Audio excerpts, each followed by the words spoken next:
नमस्कार विद्यार्थी मित्रांनो आणि आदरणीय पालकांनो, मी प्राध्यापक गणेश कुंभारे. तर मागच्या सतत 30 वर्षापासून मेहकरमध्ये यश कोचिंग क्लासेस एक छोटंसं वृक्ष लावलं होतं आणि त्याच वृक्षाचा आज एक काय म्हणू आपण त्याला फळांच्या रूपी किंवा फळांच्या रूपी आमचे विद्यार्थी मार्क्सच्या फॉर्ममध्ये तुमच्यासमोर आम्ही आज ठेवण्याचा प्रयत्न करत आहोत. तर असाच एक आमचा विद्यार्थी क्लासेसचं नाव आहे जय मोरे. ठीक आहे, त्याला थोड्याशा तुमच्या ज्या मनामध्ये असलेल्या बाबी असतील, तुम्हाला वाटण्याची काही अडचणी असतील तर आपण ते क्लिअर करण्याचा प्रयत्न करू. तुझं नाव सांग मला एकदा.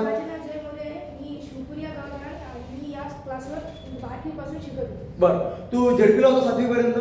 ओके, तर झेडपीमध्ये पूर्ण तुमचं जे मॅथ असेल, सायन्स असेल, हे तुम्हाला मराठीमध्ये शिकवलं जायचे, बरोबर आहे. तर मला सांगतो इथे आल्यापासून जो मॅथचा आणि सायन्सचा पार्ट आहे किंवा मॅथ बद्दल तू काय सांगतो, तुला काय तुझ्या स्वतःमध्ये काय बदल झाले? पहिले मॅथ शिकवताना आमचे सर थोडे शिकवत चांगले होते, पण आम्हाला थोडं समजायला अडचण येत होती. पण इथं आल्यापासून आमचे जे सर आहेत इथले मॅथचे मोठे कुंभारे सर, ते एकूण एक गणित घेतात आणि चांगल्या पद्धतीने घेतात आणि चांगल्या भाषेत, प्रमाण भाषेत आम्हाला समजून सांगतात. बरं, तू झेडपीला होता, महत्वाचा मुद्दा आहे. तर झेडपीमध्ये किंवा बऱ्याचशा झेडपी शाळांमध्ये आपल्याला मराठीमध्ये शिकवलं जातं. ठीक आहे, तर सर तुम्हाला दोन्ही भाषेमध्ये सांगतात. ठीक आहे, एक एक्झाम्पल किती वेळा रिपीट करतात सर? कमीत कमी जर नसेल समजतं तुम्हाला तर एक दोन पहिले शिकवताना 1-2 वेळा करतात, पण एखाद्या विद्यार्थ्याला जर नाही समजलं तर पुन्हा तुम्ही समजू शकता. बरं, चालेल. तर हे आमचे मॅथमॅटिक्स शिकवणारे सर आहेत, क्लासचे संचालक, क्लासचे फाउंडर. यांचं नाव आहे प्राध्यापक कुंभारे सर, यांना आमचे सर मोठे कुंभारे सर म्हणून ओळखतात. तर बाबा मला सांगता इंग्लिश बद्दल, तुझ्या मनामध्ये तू तो पहिले झेडपीला होता, इंग्लिश आपल्या इकडं वैभव साळवे सर शिकवतात, तर साळवे सरांबद्दल तू काय बोलशील?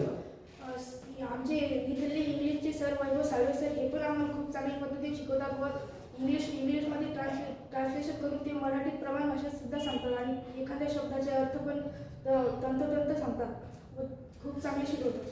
बरं, आता बघा विद्यार्थी मित्रांनो आणि आदरणीय पालकांनो, विज्ञान हा जो सायन्सचा सब्जेक्ट आहे, तर सायन्सचे 3 पार्ट झालेले आहेत.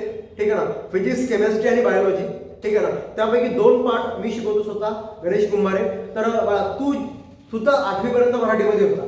इथे आल्यापासून तुला काय बदल वाटतो स्वतःच्या विज्ञानामध्ये, किंवा तुला जे कन्सेप्ट आहेत त्याबद्दल तुला काय म्हणतो, तुला काय वाटतं याच्यामध्ये? पहिल्याला मला सायन्समध्ये खूप कमी मार्क पडायचे, पण इथं आल्यापासून सर जे शिकवतात ते सगळं समजते, यामुळे आता सायन्समध्ये मला जास्त मार्क पडतात. ओके, तर मला सांग आता जो आपला जो 9वीचा फर्स्ट टर्मचा रिझल्ट लागला, तर फर्स्ट मध्ये सायन्स पार्ट 1 ला किती मार्क आहेत तुला?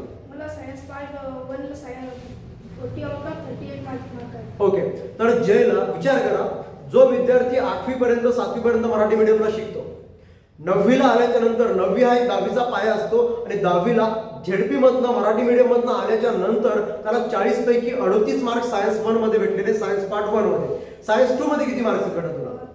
40 out of 36. 40 out of 36 science 2 मध्ये मार्क आहेत त्याला. म्हणजे वैज्ञानिक आणि विज्ञान 2 असे 2 पार्ट असतात 9वी आणि 10वीला. तर सायन्स 1 मध्ये 40 पैकी 38 मार्क आहेत आणि सायन्स 2 मध्ये 40 पैकी 36 मार्क आहेत. तर त्यासाठी आपण पुन्हा एकदा स्वागत करूया. ठीक आहे, तर मला सांग बाळा, आता जानेवारीमध्ये आपली 10वीची बॅच चालू होणार आहे. तुझ्या मित्रांना किंवा तुझ्या आदरणीय पालकांना, जे आदरणीय पालक असतील, जे आपला व्हिडिओ पाहत असतील, यांना तू काय सांगशील क्लास बद्दल, आणि क्लास लावावेत की नाही लावावेत?